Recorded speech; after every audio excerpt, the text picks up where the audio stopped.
What's up, the squad? Back with another video. I seen that I was going out. Make sure you hit the like button, hit that subscribe button for me, please. Y'all see it right here. Not looking good. It's not looking good at all.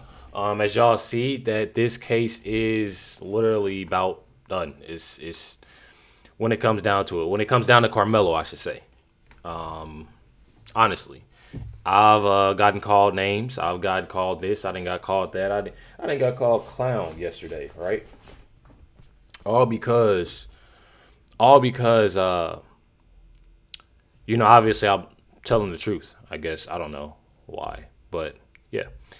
You got it right here, which, again, Carmelo Anthony's own witness just literally told and spoke on the truth. And people got to think. When you have teens, you have these teens, and these teens, they get scared. I've been in a courtroom. I've had, to speak as a witness, with something. And when it becomes very intimidating, especially something like this. Obviously, the case that I was in, it wasn't nothing. It was definitely serious, pretty wild.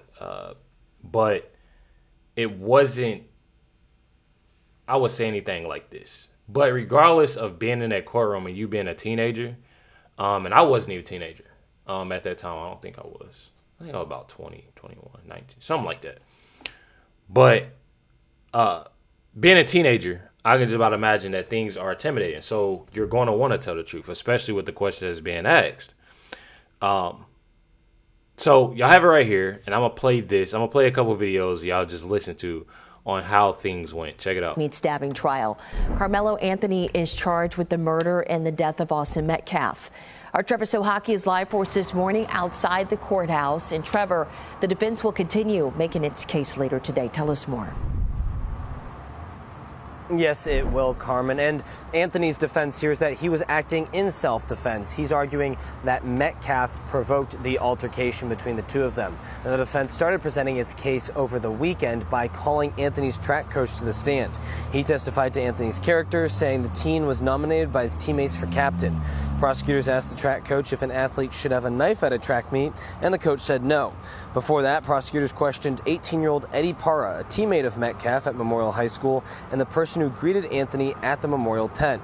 Parra told the court he and Anthony were acquaintances before the track meet, and in response, the defense showed pictures of the two together on multiple occasions, including at a track meet in March of 2025, sitting together on a bench and talking.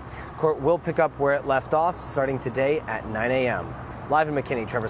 So, like this post says, and this is from people actually being inside the courtroom, said then prosecutors replayed the footage. The witness backtracked and admitted he can't tell if Carmelo was actually surrounded and ganged up on. That's the whole thing that they're running up on right now, is that Carmelo was ganged up on, I guess. They're going to try and do everything they possibly can. They're going to try and do everything they possibly can to make sure he doesn't spend a long time in prison. But within these witnesses, the coaches, is really not looking too well for him. Check it out right here. Fox News. 30 minutes. The defense resting its case in the murder trial of Carmelo Anthony, the teen accused of fatally stabbing Austin Metcalf. Now, the court has been dismissed for the day. Closing arguments start tomorrow. This comes after an unusually long lunch break lasting an hour and a half. We don't know what was the holdup, but here's what we do know on day 4. The prosecution rested its case on Saturday after calling 21 witnesses. We heard emotional, heartbreaking, harrowing testimony from Austin Metcalf's coach, fellow students, and the medical examiner. The jurors looked on in horror as graphic autopsy photos were shown. Anthony, on the other hand, did not look, staring down at his lap as the grim pictures were shown. The biggest headline? It came from a 17-year-old schoolmate of Metcalf who testified that he didn't see anyone crowding Carmelo Anthony at the time of the stabbing.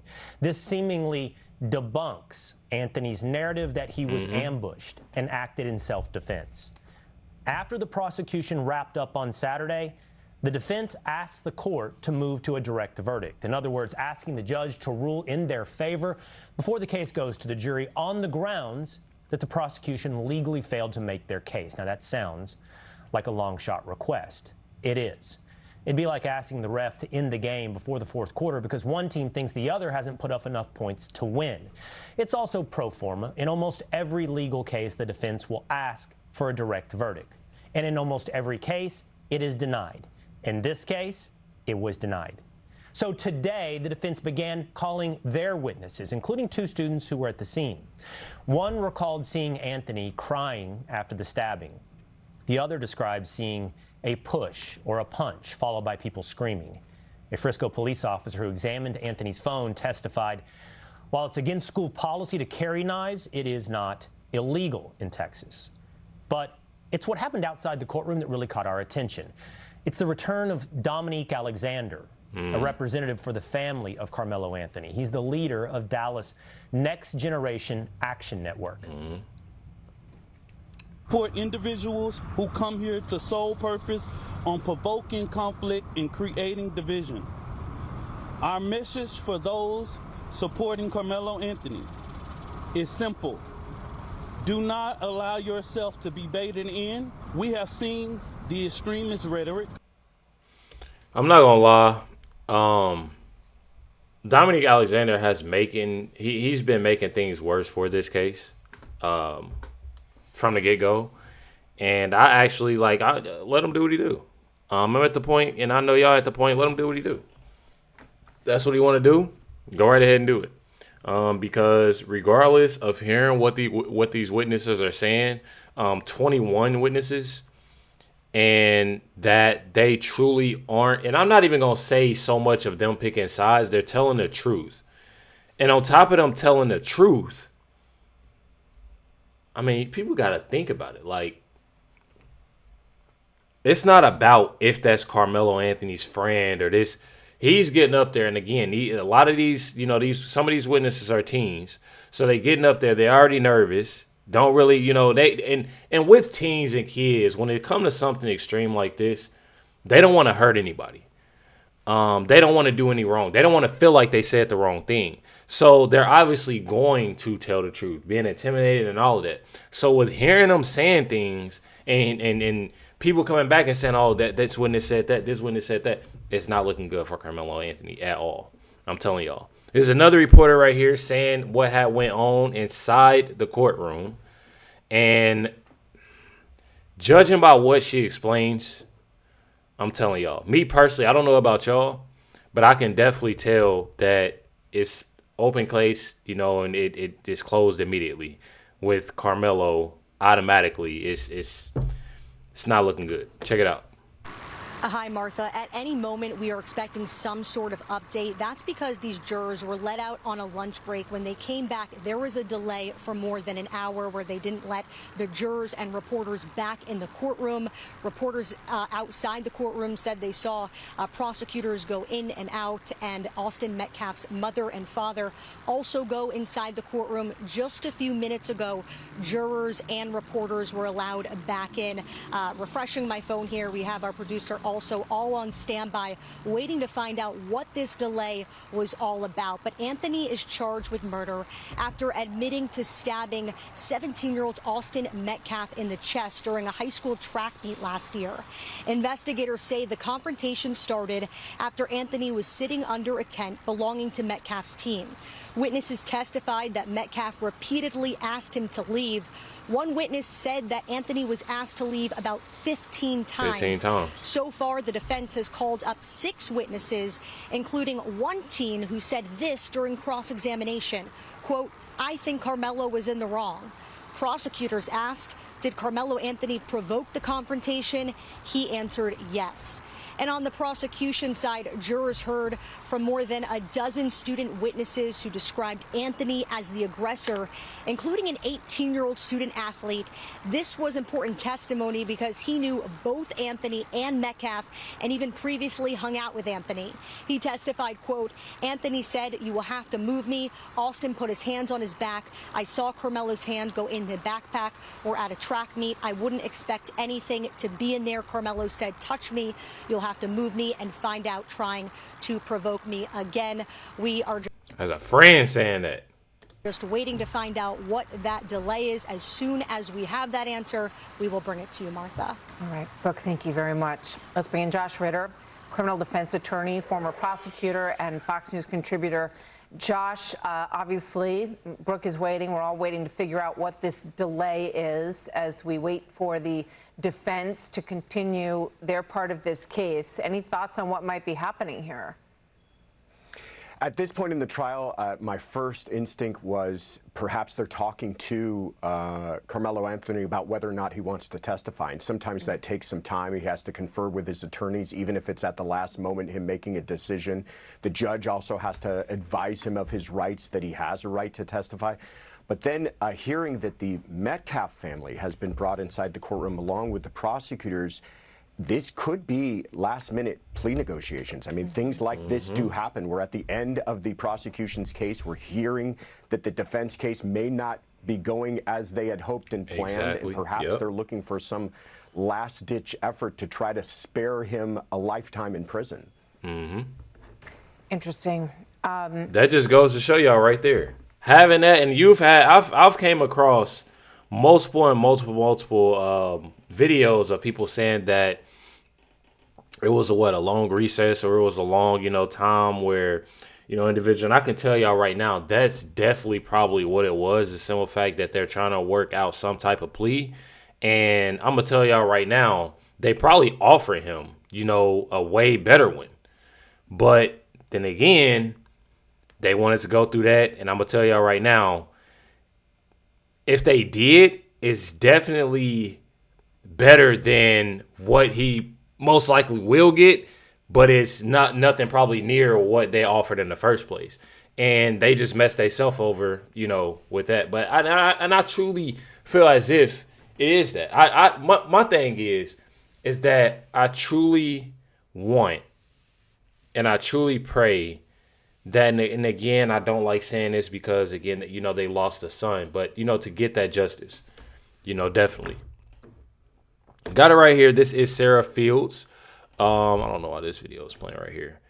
Y'all can go check out Sarah Fields. I'm going to play the first part of this. Y'all can go check out, I'm pretty sure she has a second, third, fourth, five parts to this video, of her reporting, within Karmelo Anthony.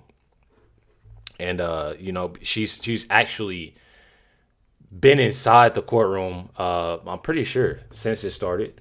And if I'm not mistaken, she will be, and I'm obviously, this is the 8th. She will be on the 9th, because if I say she's going to be there tomorrow, y'all be like, well, y'all see what I'm saying.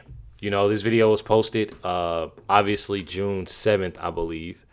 And I want to make sure it is June 7th before I start it is this Sunday. video. Okay, so yeah, June 7th. And she explains, what went on. She has notes that she's written. So I'm going to play this video for y'all. Check it out. Plan on writing. So this first witness called by the prosecution was a Memorial High School student. His coach was Coach Starr, and he rode the bus that day. Prosecutor Bill Werski, which, by the way, Bill Werski, so far what I have seen, he's incredible. He is an incredible prosecutor. He is a beast.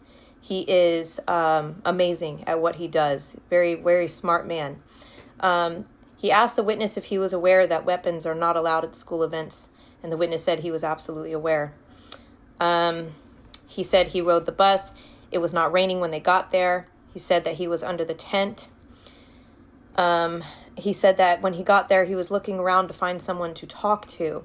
He said that he only had a few teammates that were inside the tent, and some of them were on their phones. He said that at one point he saw someone he did not recognize and asked his teammates if he knew him.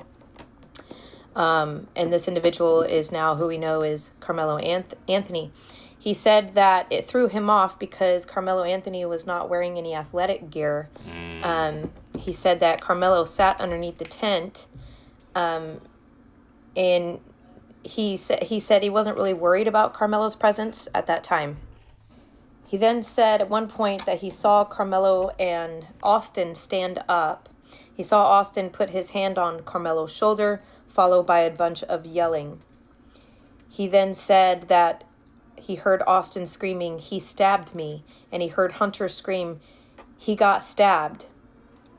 And then when he was asked about the shove on the shoulder, he described it as a firm push. He said that he had heard Austin and Karmelo arguing. So it's like a firm push. That's more so like a what do they call like a shove, like back up, like that. It's not enough. Me personally, I ain't even gonna lie. I don't know about y'all. Like people like react different in a way, but like me personally, like knowing me and knowing my anger and like stuff like that, like a shove, I feel like back up. I don't know. I feel like that ain't really nothing to really do that, like react that way. That's what I'm just saying. Like I don't feel like that's nothing that to react that way. You feel me? I don't know why kids too. Like you got your hands. Like I don't understand. And I don't know. That's wild to me. But he wouldn't say that anyone's demeanor was angry or aggressive. Bill Werski asked if Austin was responding to being provoked, and he said yes, he put his hand on his shoulder.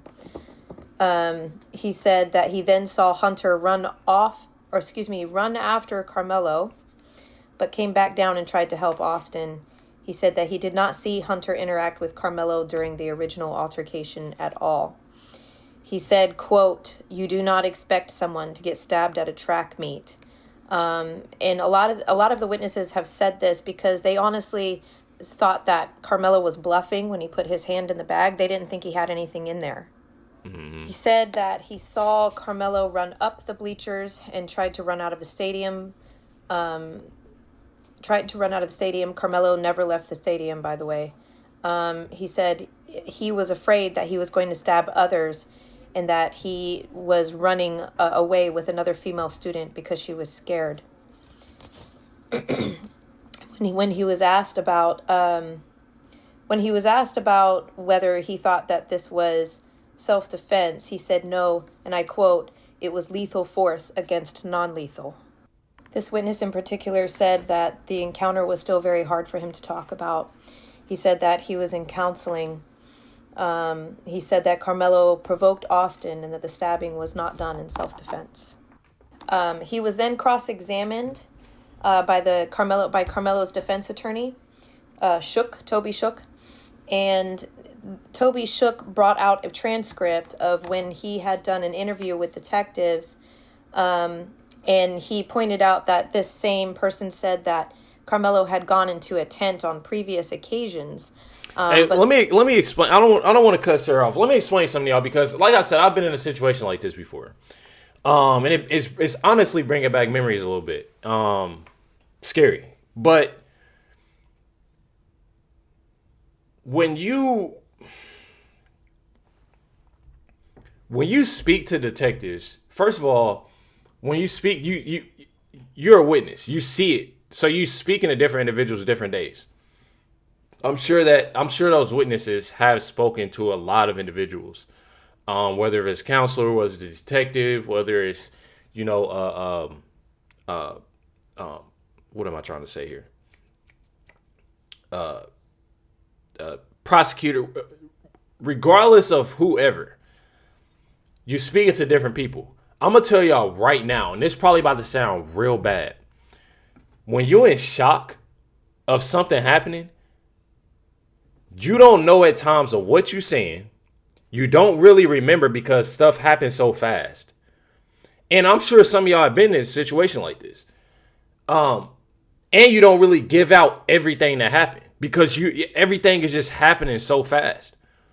So between that time and time for court, mind you, this is something that happened last year. Either stuff is going to come together or stuff is going to fade a little bit. It just depends. First of all, we're all different.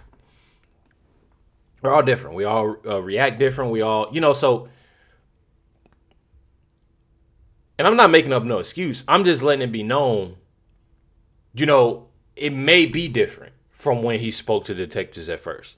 And then, he obviously said something in court, remembering like, okay, well, this did take place like this.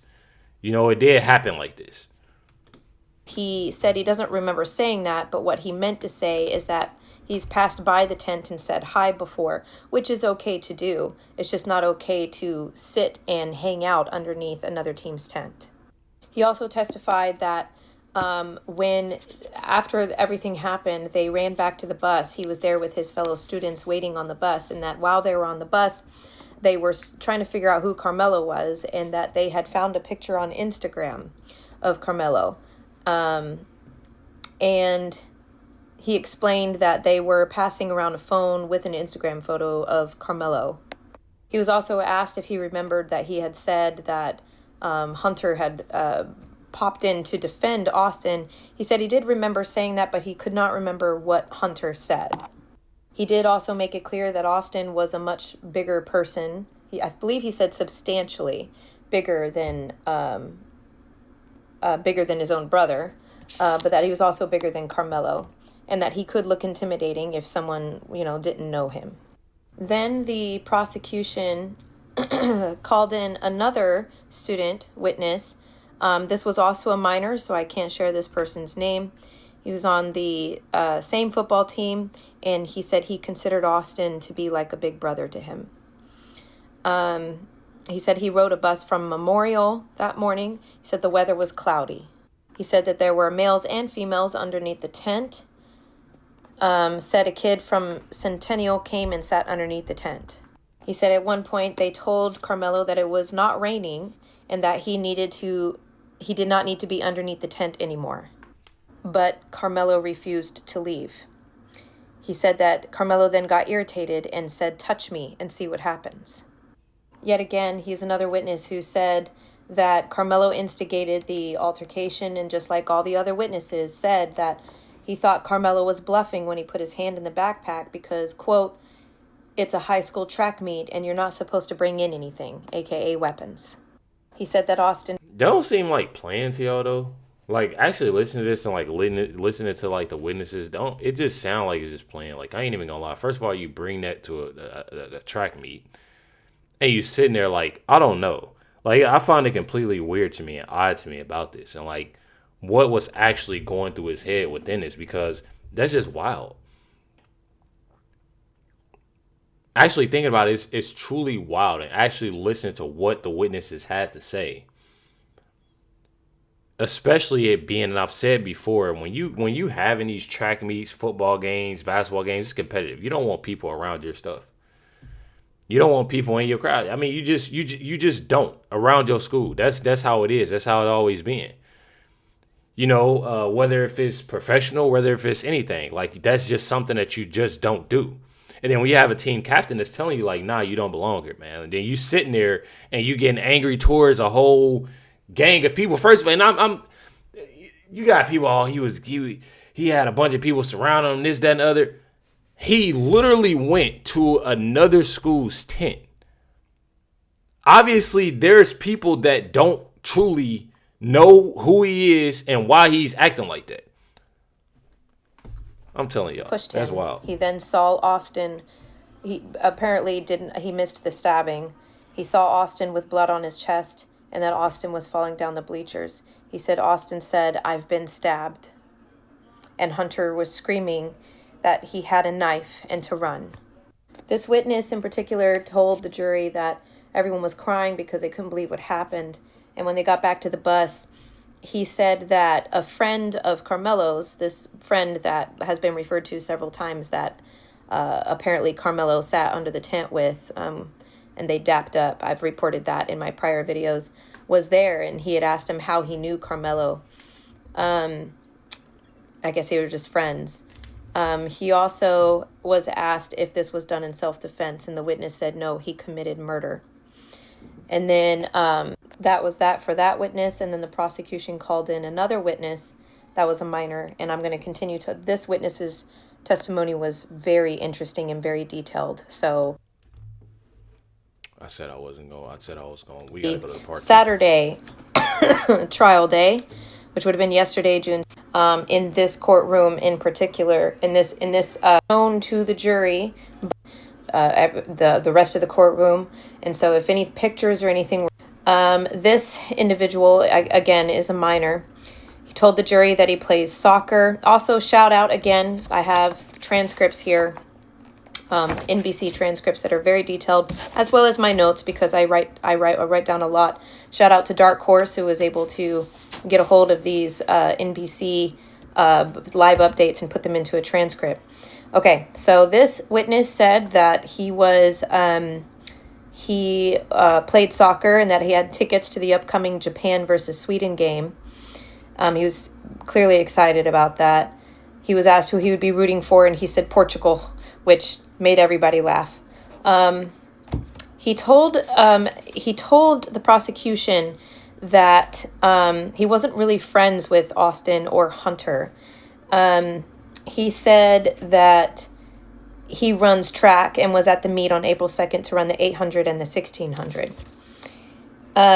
He said that while he was under the memorial tent at the track meet, Karmelo Anthony sat right next to him and looked at him and said, "What crazy weather." And of course, he was referring to the fact that it had been raining off and on all morning. He said he thought that was strange because he didn't understand why he was sitting there when each team had its own tent, which, again, please make sure you understand this is what the witnesses said. This is not my opinions. This is based on what it was stated, quoted from the witnesses in their testimony. He said that he was sitting under the tent and was talking to someone when he said that a fellow student looked at Karmelo and said, "Who's this guy?" And apparently Karmelo responded and said, "I'm a nobody." And then he testified and said that another student said, "Well, if you're a nobody, you can get out from underneath this tent." To which Karmelo responded and said, "I'm not effing leaving." Except he didn't said effing. I just really hate using that word. But he said, "I'm not effing leaving." And then he said Karmelo began to get more aggressive as people told him to leave. And then an individual who, I think this witness was a minor, so I'm not going to say the name, again said, "If you're nobody, you can leave." And he said, "I'm not leaving, F y'all."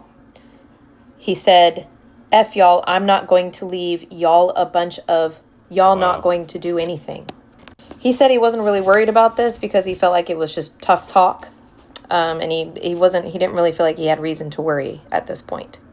He said it was at this point that Austin said, "Bro, you can just leave. Nobody wants you here." Or, excuse me, "We don't want you here." This is when Karmelo reached into his bag, put his hand in the bag, and said multiple times, "Touch me and see what happens." It was at this time that he said Austin seemed pretty calm about the matter and told Karmelo that he did not want to fight. This witness described this as disrespectful. He said this was disrespectful to do under another team's tent. He said Austin said, "I'm not going to fight you at a track meet, bro." Then he said Austin pushed him, and then he said he effing stabbed me and lifted his shirt, and he said he saw a large hole with lots of blood. Wow. At this point, quite a few people were crying in the courtroom. Megan Metcalf was crying.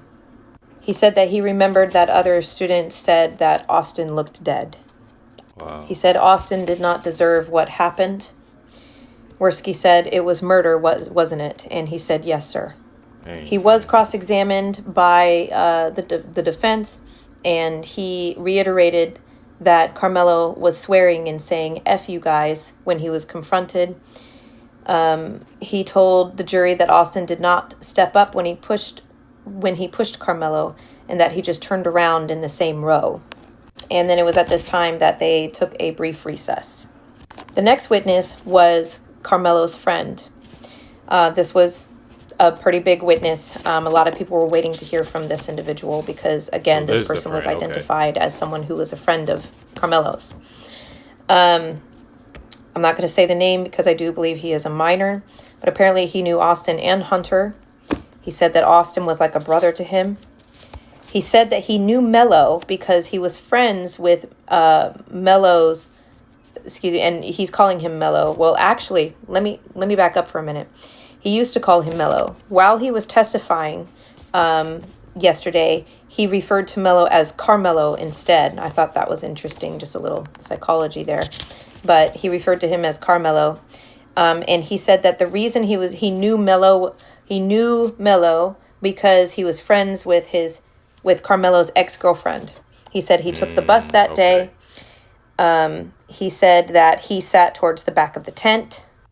Worski did say at one point that, you're kind of unique. You're a unique witness because you are kind of the common denominator between Karmelo and Memorial High School. And the witness, recognized that he understood this. He also said that he had not spoken to Karmelo since Austin's death. He told the jury that he didn't really notice Karmelo when he first got there, but when he did, he dapped him up. And then he said... I know that probably doesn't mean a lot to a lot of people with saying that. Like, I haven't spoken to Karmelo since then, but that means a lot. A lot of these reactions, a lot of these things that, these witnesses are saying means a lot within it because they are looking at the simple fact, like, he's in the wrong. I ain't even tried to reach out to him because he's in the wrong about this, and I'm angry about this. Crazy. He didn't really care that he was there at that moment. And then he said that they didn't talk very much, but he started to pay attention when Austin said, "Who are you? You need to get out of the tent." Then, according to him, Karmelo replied, "You gotta move me. You gotta move me."